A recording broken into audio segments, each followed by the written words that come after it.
L'autorité, telle que nous la définissons, est un équilibre entre les aspects de l'intelligence humaine, la conscience supramentale, l'intuition et la raison.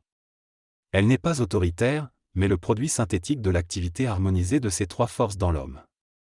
Elle permet à l'homme de bénéficier de la raison, de l'intuition et de sa conscience supérieure instantanément. Cependant, pour que l'homme développe cette autorité, il doit d'abord se débarrasser des fausses autorités présentes dans sa conscience mentale, à savoir la rationnelle limitative, l'intuitive subjective colorée et astralisée, et la supraconscience non encore ajustée aux deux autres principes.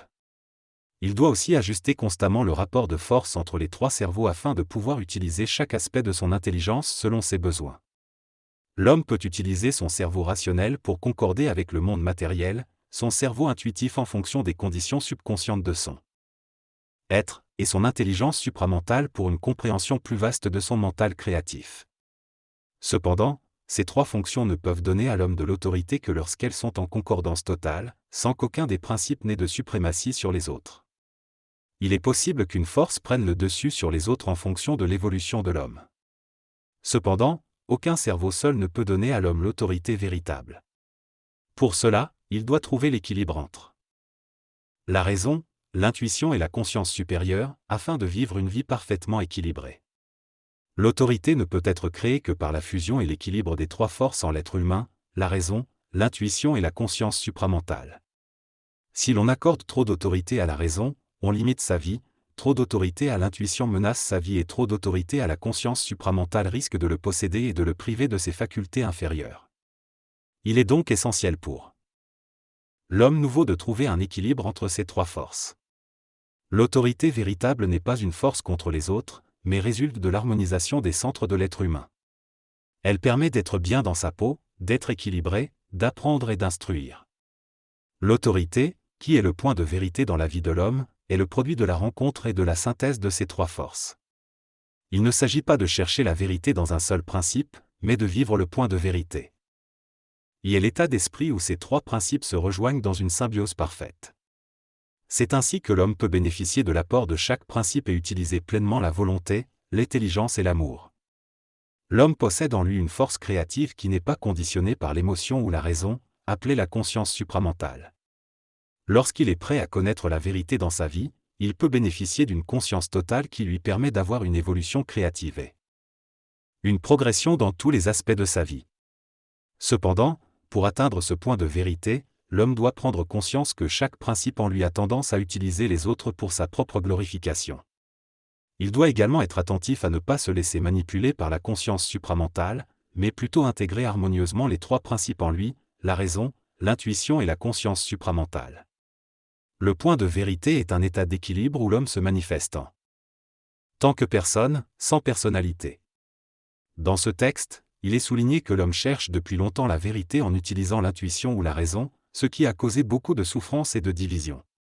Cependant, à la fin du XXe siècle, l'homme a atteint un niveau de développement où il peut équilibrer ses forces pour trouver le véritable centre de sa conscience. Ce centre, qui se trouve à l'intérieur de lui, est l'équilibre entre l'intuition, la raison et la conscience supramentale. Elle est en harmonie avec ses forces, il peut manifester sa véritable personnalité et vivre une vie en adéquation avec ses besoins les plus profonds. Il peut également puiser dans la conscience supramentale et l'intuition pour créer de l'ordre dans un monde chaotique.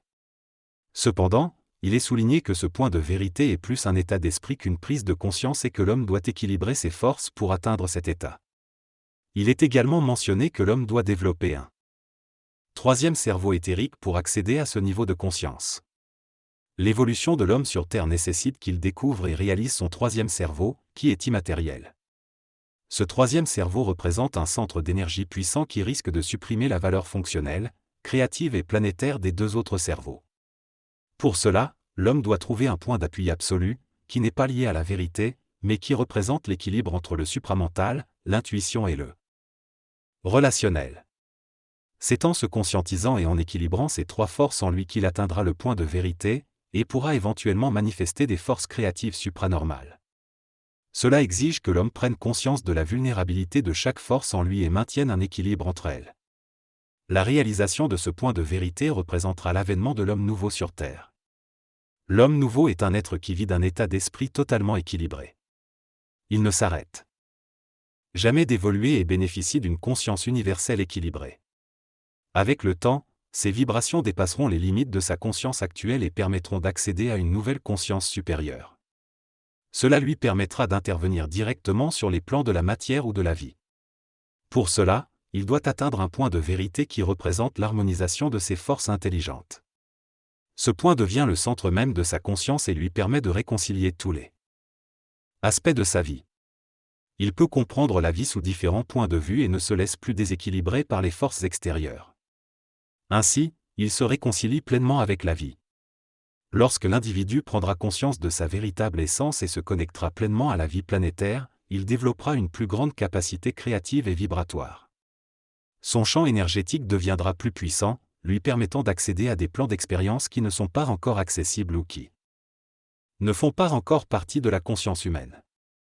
En comprenant pleinement les trois aspects de la vie, le supramental, l'intuitif et le rationnel, l'homme se réconciliera totalement avec la vie et ne souffrira plus. Il sera en harmonie avec la vie, quelles que soient les circonstances sur Terre. Il sera libéré de l'esprit de la Terre et aura ainsi la liberté de créer sa propre réalité, en fonction de sa conscience et de son état d'esprit. C'est grâce à cette conscience et à cet état d'esprit qu'il sera en mesure de visualiser et de construire le futur, quelle que soit sa nature au niveau social.